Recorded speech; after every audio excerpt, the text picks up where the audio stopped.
सभी संगत को जय माता की।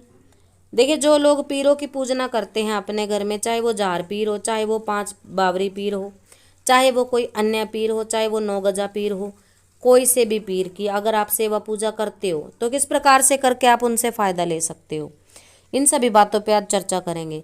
देखो, जार पीर जी की तो जिनके घर में लाग होती है, जिनको पता है छड़ी वाले बाबा की किस कैसे सेवा होती है, वो अपनी लाग के हिसाब से करते ही हैं। और जिनको नहीं पता है, कईयों के घरों में क्या होता है, जन्माष्टमी के दिन व्रत रख के नवमी के दिन उनके घर में थापे लगाए जाते हैं जार पीर जी के नाम के गुग्गा नवमी को। अब कुछ लोगों के घर में जो ये मेन कुल देवता के रूप में पूजित है, जिनके बावरी नहीं पूजते और अकेले जहार पीर जी पूजते हैं, तो इनका पूरा भादों के महीने दीपक चासा जाता है, यानी कि दीपक लगता है पूरा भादवा का महीना, घी का इनका दीपक लगता है। और जो नवमी आती है चांदन पक्ष की, यानी कि शुक्ल पक्ष की नवमी के दिन इनका जो है भोग प्रसाद लगा करके, कोई चूरमा लगा देता है, कोई रोट लगा देता है, अलग अलग तरह से कोई हलवा पूरी बना करके इनका भोग लगाता है।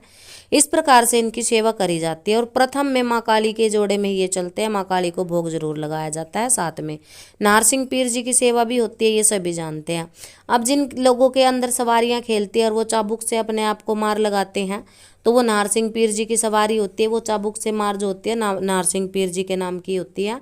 उन लोगों को अपने घर में जो है 5.25 मीटर का सफ़ेद कपड़ा जरूर रख लेना चाहिए, जिनको नहीं पता है।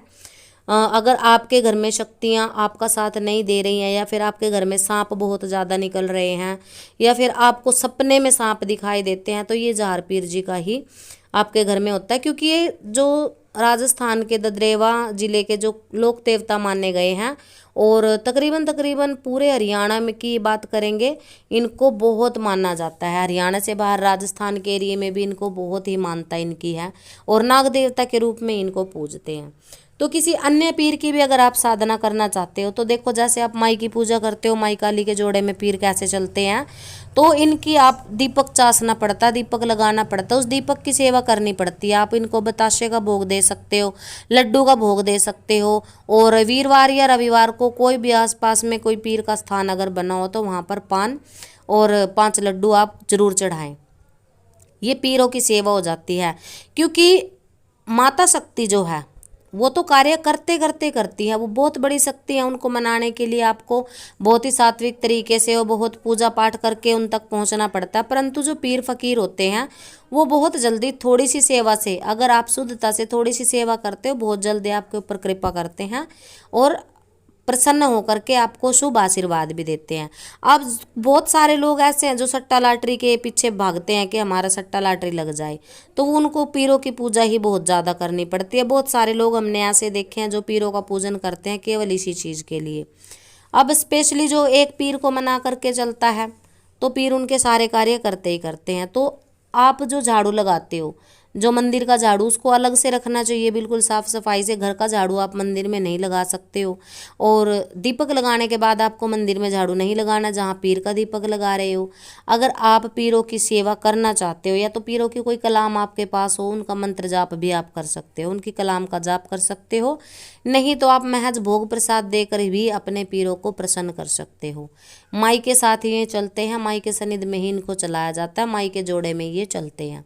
जैसे माता मदान वाली के जोड़े में जार पीर जी चलते हैं, नारसिंह पीर जी चलते हैं, माता काली के जोड़े में भी ये चलते हैं। तो इस प्रकार से आपको ये देखना है कि हमारे घर की कुल पूजित शक्ति माता काली है या फिर माता मदानन है, उसी प्रकार से आप इनको अपने घर में चला सकते हो। तो पीरों की सेवा करने के लिए खास तौर पे आपको क्या करना चाहिए, इनका छोटा सा भोग रहता है पीरों का। इनको पान चढ़ता है, सिगरेट चढ़ती है, और भैया सफ़ेद जो बताशे का भोग हो सकता है, इलायची दाना हो सकता है, मीठी खील हो सकती हैं, ये भोग इनको स्पेशली लगाया जाता है। और जो मीठे चावल होते हैं गुड़ डाल करके इनकी डेग भी करी जाती है। अगर आपका कोई कार्य बनता है तो कार्य अगर आप इनसे कबूल लेते हो कि हे पीरो मुर्शिद, अगर आप मेरा ये कार्य कर देते हो तो मैं आपकी 5.25 किलो की, 7.25 किलो की, 15 किलो की, जितना भी आपका सामर्थ्य है, एक डेग लगाऊंगा। और आपको पीर के स्थान पे वो डेग इनकी, वो प्रसाद इनका बांटना पड़ता है, बना करके लगानी पड़ती है, यानी कि इनके नाम का छोटा सा आपको एक भंडारा देना पड़ता है। अब बहुत सारे लोग कहते हैं कि हिंदू धर्म में पीर नहीं पूजे जाते, तो जाहर पीर भी पीरों के पीर हैं और उन्हीं के साथ 52 पीर चलते हैं और उन 52 पीरों में मुस्लिम पीर भी हैं और हिंदू पीर भी हैं। तो ये जो छोटी मोटी बातें लोग कहते हैं कि नहीं हिंदू धर्म वालों को पीर नहीं पूजने चाहिए या फिर बुद्धि के कारण अशुद्धि के कारण ऐसा करते हैं, अज्ञानता के कारण ऐसा करते हैं, देखो सभी शक्तियाँ हैं, ये सभी शक्तियाँ हैं।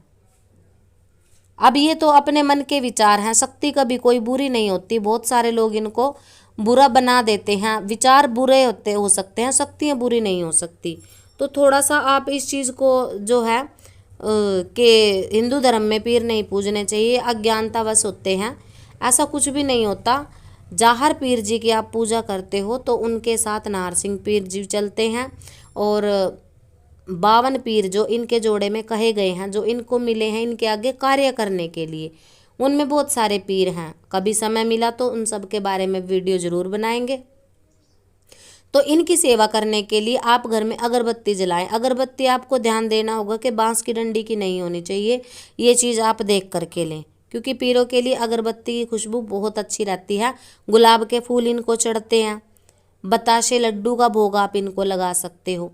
भोग लगाने के बाद आप उस भोग को चलते पानी में जल प्रवाह कर सकते हो। जैसे ख्वाजा जी पीर हैं, उनकी भी सेवा आप कर सकते हो। ख्वाजा जी पीर को प्रत्येक रविवार या फिर प्रत्येक वीरवार को आप भोग प्रसाद दे सकते हो, अगर आपके कार्य रुके हुए हैं, अपनी शक्तियां खोलने के लिए, अपने कार्य बनवाने के लिए।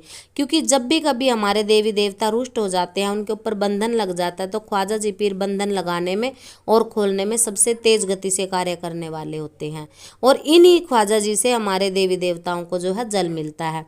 मंदिर में जल भर के क्यों रखा जाता है? इसीलिए रखा जाता है कि इन्हीं जल से, इन्हीं ख्वाजा जी से हमारे सभी देवी देवता तृप्त रह सके, ताकि वो भूखे प्यासे ना रहें। जल के माध्यम से ही कई बार भोग प्रसाद भी देवताओं तक पहुंचाया जाता है, ख्वाजा जी के बेड़े के माध्यम से, और कई बार हवन के माध्यम से भोग दे के। तो जब तक हम जल का आचमन नहीं करते, जल का छिट्टा नहीं लगाते, तो देवी देवता प्यासे ही रहते हैं। तो ये छोटी छोटी सी बातें होती है जो आम जीवन में आप लोगों को फॉलो कर लेनी चाहिए।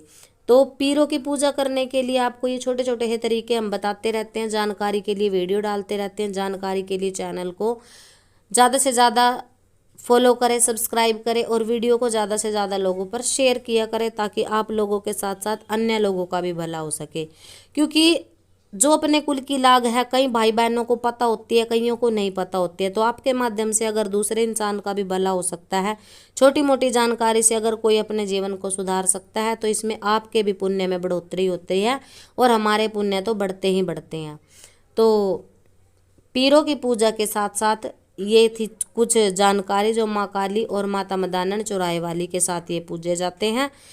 किसी के घर में मसाणी के जोड़े में भी चलते हैं, किसी के घर में ये माता शीतला के जोड़े में भी चलते हैं। अलग अलग पीरों की पूजना अलग अलग देवियों के हिसाब से होती है। तो सभी संगत को जय माता।